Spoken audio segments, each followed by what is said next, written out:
Sino na namang tanga may-ari neto? Nabubulok na bone blossom nakikita ko. Ba't kaya may mga gantong tao? Siguro mga buwang ata sila. Ayaw ko pa naman nakakakita na nabubulok na prutas. Dahil mabait ako, tinulungan ko siya, hinarvest ko na pala para maturuan siya ng leksyon.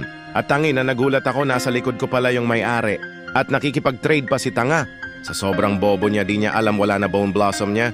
Kaya tinanong ko siya kung gusto niya bone blossom.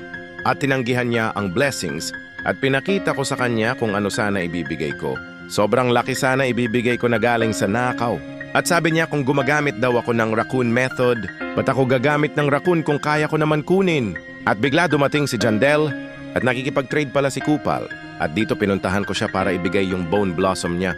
Kahit di siya nagpasalamat sa akin, nag-welcome pa rin ako. Sino ba naman ako para pasalamatan nyo? Ako lang naman ay tumutulong sa inyo. Kahit hindi naman ako masamang tao, pinagpipilitan nyo na masama ako habang naiiyak na sasaya dito si Gago. Tangina, nagulat ako bigla siyang umalis.